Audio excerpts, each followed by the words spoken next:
Painting pictures for us with words this week are James Daly, the MP for Bury North and Deputy Chairman of the Conservatives, and Lucy Powell, who is the Labour MP for Manchester Central and Shadow Leader of the House of Commons. First, some of the week's main talking points. Here's Kayleigh Watterson.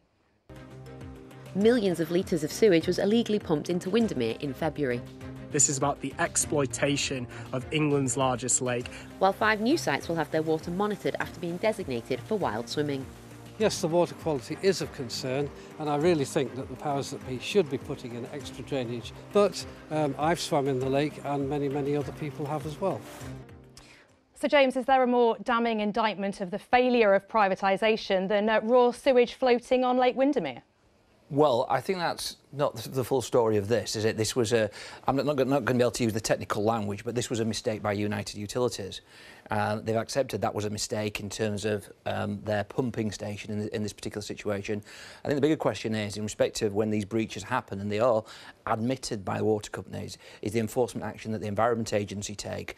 The United Utilities, on the basis of information that I've seen, there clearly would appear to be a case for prosecution or enforcement of some kind, and I hope we see that action in the days to come. And what about for the public? Because it's something that people really do care about. They want to swim in our lakes, rivers and seas, and they're fearful of what may be lurking beneath the surface. And what more could be done to make sure that these things don't happen, and the reasons why they are happening more clearly explained to the public?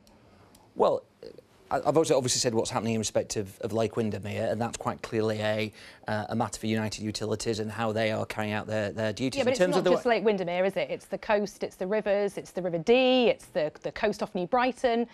And as a result of that, the Conservative government are requiring £56 billion of investment from the water companies to address storm overflows and to address these issues. There are more inspections and other measures are being taken together with that record level of investment. And Lucy, the Green Party are snapping at your heels. They're a party who have won seats from Labour in the local elections. They're the only party that have said that they would renationalise the water industry. Is this something that the Labour Party should be bolder about? We know people really care about it.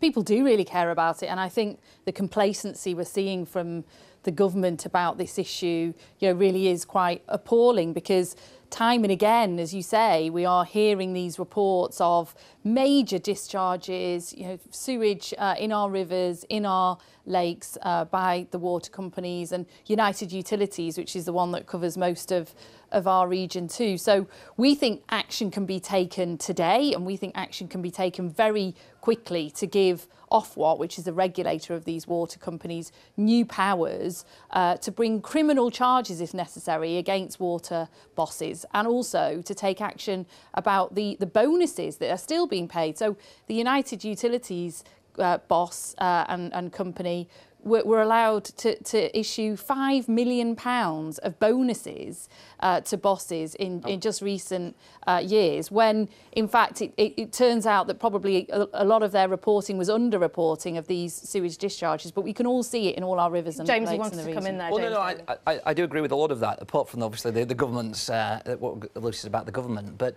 in terms of we are bringing in measures to ensure that directors of water companies are not entitled to their bonuses if they are prosecuted for such breaches as this. So on most of what Lucy's just said, I would absolutely agree. And I think you're not going far. You're not going as far as... £56 billion is a lot of investment, Lucy, into the infrastructure and the system. So I don't think we should understate that. I think it's a serious problem. I think we are taking measures which includes a lot of investment, but I do think there is more to be done in terms of holding United Utilities and others to account. The Environment Agency very often are lacking in their duties in respect to this.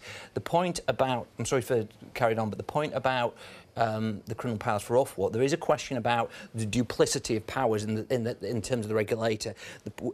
Certainly the Conservative government's view is that the Environment Agency have sufficient powers, including the power to take United Utilities and others to court, and that is how we should go forward with this. Look, the truth is, it's just not worked, has it? I mean, you've 14 years now been in government, completely asleep at the wheel on these issues.